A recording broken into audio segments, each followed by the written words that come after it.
Praise the Lord. ஆண்டவரும் அருமை இரட்சகருமாகிய இயேசு கிறிஸ்துவின் நாமத்தில் நான் உங்களை வாழ்த்துகிறேன். மறுபடியுமாக கர்த்தருடைய வார்த்தையின் மூலமாய் உங்களை சந்திப்பது மிகுந்த மகிழ்ச்சி. இன்று அதிகாலை கர்த்தருடைய சமூகத்தில் ஜெபிக்கும்போது தேவன் என்னோடு இடைப்பட்ட ஒரு காரியம், அதாவது என்ன அப்படின்னா, உன்னத பாடல் புஸ்தகத்திலிருந்து சில செய்திகள். இந்த உன்னத பாடல் புஸ்தகம் சாலமோனால் பாடப்பட்ட ஒரு புஸ்தகம். இதில் நிறைய காரியங்கள் சொல்லப்பட்டிருக்கு. இதை குறித்து ஒரு சின்ன விளக்கம் மட்டும் இன்றைக்கி சொல்கிறேன். நாளிலிருந்து அதில் சொல்லப்பட்டிருக்கிற வேறு நமக்கு தேவையான செய்திகளை நம்ம நாளிலிருந்து நம்ம பார்ப்போம். ஏன் அப்படின்னு கேட்டிங்கன்னா, இந்த உன்னத பாடல் புஸ்தகத்தை சில நேரங்களில் சிலர் தவறாக புரிந்து கொள்கிறார்கள். ஒரு சின்ன விளக்கம் மட்டும் நான் சொல்கிறேன். அதாவது பழைய ஏற்பாட்டு புத்தகங்களிலே இருக்கிற நிகழ்வுகளை சில நபர்கள் என்ன பண்ணுறாங்கன்னா, எல்லா காரியங்களுக்கும் இல்லைன்னா எல்லா காரியங்களிலும் இயேசுவை அதில் ஜாயின் பண்ணுவாங்க, ஒப்பிட்டு சொல்லுவாங்க. நல்லா கவனிச்சிங்க. அதாவது எல்லா மனுஷனுடைய வாழ்க்கையில் இருக்கிற எல்லா காரியங்களிலும் நம்ம இயேசுவை ஒப்பிட முடியாது. ஆண்டவர் நமக்கு ஒரு சில மனுஷங்களுடைய வாழ்க்கையில் இருக்கிற சில விஷயங்களில் இயேசுவை பிரதிபலித்து, அதாவது இயேசு கிறிஸ்து வரப்போகிறார், பிறக்க போகிறார், அந்த இயேசு கிறிஸ்துவனுடைய வருகை, அதாவது வருகைன்னா அவர் பிறக்கிறது, மேசியாவாக வருவார்ல, அந்த மேசியாவாக வருவதற்கு என்னென்ன நடக்கும் அப்படிங்கிறத இங்கு சில முன் அடையாளங்களை ஒரு சில விஷயங்களில் சொல்லியிருப்பார். ஆனால் என்ன கேட்டிங்கன்னா, சிலர் என்ன பண்ணுறாங்கன்னா, எல்லா விஷயத்திலுமே அதை இயேசுவை கொண்டு வந்து என்ன பண்ணுறாங்கன்னா கம்பேர் பண்ணிடுறாங்க. ஒரு சில விஷயங்கள் நமக்கு சொல்லப்பட்டது, ஒரு சில விஷயங்கள் நம்முடைய எதிராளிகளுக்காக சொல்லப்பட்டது, ஒரு சில விஷயங்கள் நம்முடைய பிள்ளைகளை குறித்து சொல்லப்பட்டது. எல்லா விஷயத்திலும் நம்ம எல்லாத்தையும் போட்டு குழப்பிடக்கூடாது. இந்த உன்னத பாட்டிலையும் அப்படி தான் போட்டு என்ன செய்கிறாங்கன்னா, சில பேர் வந்து குழப்பிடுறாங்க. நான் உங்களுக்கு தாழ்மையாக சொல்கிற ஒரு கருத்து என்ன அப்படின்னா, உன்னத பாட்டில் மணவாளன் மணவாட்டி அப்படின்னு சொல்லி இதை தான் அதிகமாக எல்லாருமே பேசுவாங்க. அது உண்மைதான். ஆனால் எல்லா விஷயங்கள்லையும் நீங்கள் மணவாளனாகிய இயேசுவையும் மணவாட்டியாகிய சபையும் வச்சு என்ன செய்ய முடியாதுன்னா சொல்ல முடியாது. எப்படி சொல்லணும், அதில் மணவாளனுக்கும் மணவாட்டிக்கும் சபைக்கும் சொல்ல வேண்டிய செய்தியை மட்டும் எடுத்து சொல்லிவிட்டு மீதி விஷயங்களை உங்கள் குடும்பங்களுக்கு சொல்லுங்கள். கணவனுக்கு சொல்ல வேண்டியதை சொல்லுங்கள், மனைவிக்கு சொல்ல வேண்டியதை சொல்லுங்கள், திருமண வீடுகளில் சொல்லுங்கள், சபைக்கு சொல்ல வேண்டியதை சபைக்கு சொல்லுங்கள். ஏன்னா எங்கே எதை எப்படி எடுத்து பேசணுமோ அதை அப்படி எடுத்து என்ன செய்யணும், பேசணும். எல்லா விஷயங்கள்லையும் எல்லா விஷயங்களுக்கும் நம்ம இயேசுவை கொண்டு வந்து நிப்பாட்டக்கூடாது. ஒரு சின்ன உதாரணம் சொல்கிறேன், நீங்கள் கொஞ்சம் யோசிங்க. சிலர் ஆண்டவருடைய பிள்ளைகள் தான் என்ன சொல்லுவாங்கன்னா, ஈசாக்கை வந்து தேவனுடைய குமாரனுக்கு ஒப்பிட்டு பேசுவார்கள். ஈசாக்கை நீங்கள் முழுசும் தேவனுடைய குமாரனுக்கு ஒப்பிட்டு பேச முடியாது, பேசக்கூடாது. ஏன் அப்படின்னு கேட்டிங்கன்னா, பழைய ஏற்பாட்டில் இருக்கிற ஒரே ஒரு ஆளை தான் புதிய ஏற்பாடு தேவனுடைய குமாரனுக்கு ஒப்பாயிருக்கான்னு சொல்லியிருக்கு. யாரை தெரியுமா? மெல்கிசேதேக்கு தான் தேவனுடைய குமாரனுக்கு ஒப்பாக இருக்கான். இவனுக்கு வம்சத்தின் துவக்கமும் இல்லை முடிவும் இல்லைன்னு போட்டிருக்கோம். அதே போல் தான் மோசே தேவனுடைய வீட்டில் எங்கு உண்மையாக இருக்கிறாப்புல, அதே போல் இவரும் இயேசுவும் தம்மை ஏற்படுத்தினவருக்கு உண்மையாக இருக்கிறார் அப்படின்னு சொல்லி ஒரு கம்பேரிசன் காண்பிப்பாங்க.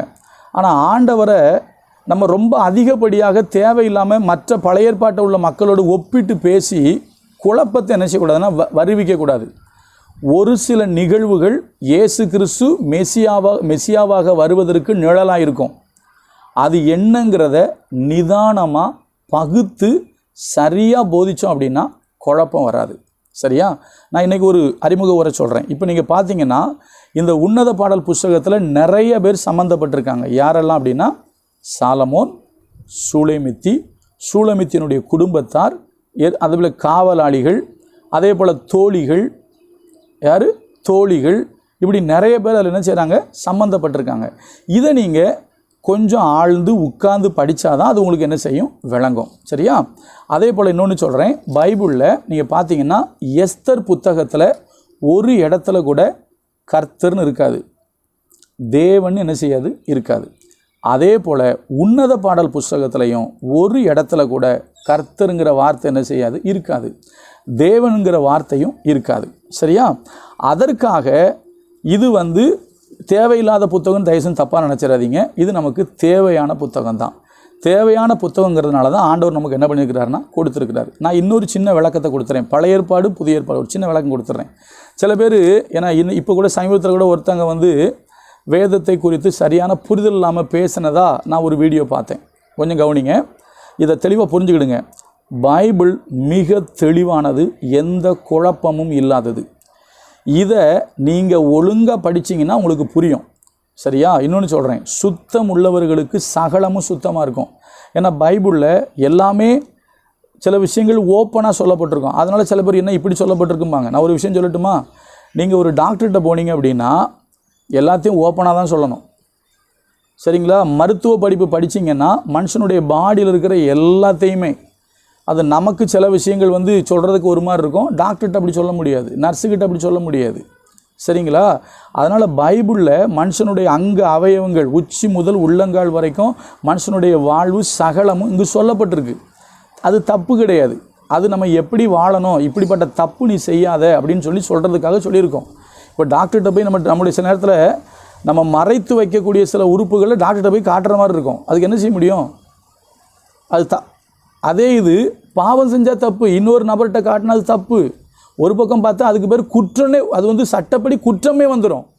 ஆனால் மருத்துவர்கிட்ட போகும்போது மருத்துவத்துக்காக சில மறைத்து வைக்கிற உறுப்புகளை காமிக்க வேண்டியிருக்கும். அது எப்படி தப்புன்னு சொல்ல முடியும்? அதே போல் தான் மறைவாக வைக்கக்கூடிய சில விஷயங்களை கூட பைபிள் ஓப்பனாக பேசும். இதை தப்பு பண்ணாதங்கிறதுக்காக அதை பேசும். சரியாக புரிந்து கொள்ளுங்க. சரியா? இப்போ உன்னத பாட்டில் நீங்கள் பார்த்தீங்க அப்படின்னா நிறைய காரியங்கள் நமக்கு சொல்லப்பட்டிருக்கு. அவைகளெல்லாம் தொடர்ந்து நம்ம என்ன செய்வோம்? அறிவோம். அதை அறிந்து கொள்வதற்கு கர்த்தர் நமக்கு கிருபை செய்வாராக. ஏன்னா நான் மறுபடியும் சொல்கிறேன், பழைய ஏற்பாட்டில் நீங்கள் பார்த்தீங்க அப்படின்னா மெல்கிசேதேக்கை குமாரனுக்கு ஒப்பிட்டிருக்கோம். நான் ஏற்கனவே சொன்ன மாதிரி, அதாவது எல்லா விஷயத்துலையும் நீங்கள் இயேசுவை, இப்போ உன்னத பாட்டில் முழுக்க இயேசுவை கொண்டு நீங்கள் ஜாயின் பண்ணாதீங்க. அது சில விஷயங்கள் உங்கள் குடும்பத்துக்கு எடுத்துக்கிடுங்க, உங்கள் குடும்பத்துக்கு சொல்லுங்கள். ஒரு கணவன் மனைவிக்கு ஆலோசனை சொல்லுங்கள். மணவாளனுக்கு மணவாட்டிக்குரிய விஷயம் இருக்குது, அதையும் நீங்கள் நிதானித்து என்ன செய்யுங்க, பாருங்கள். கர்த்தர் உங்களோடு பேசுவார். தொடர்ந்து நம்ம தியானிப்போம். இந்த உன்னத பாடலை குறித்து நிறைய விஷயங்களை கற்றுக்கொள்ள கர்த்தர் நமக்கு உதவி செய்வார். God bless you.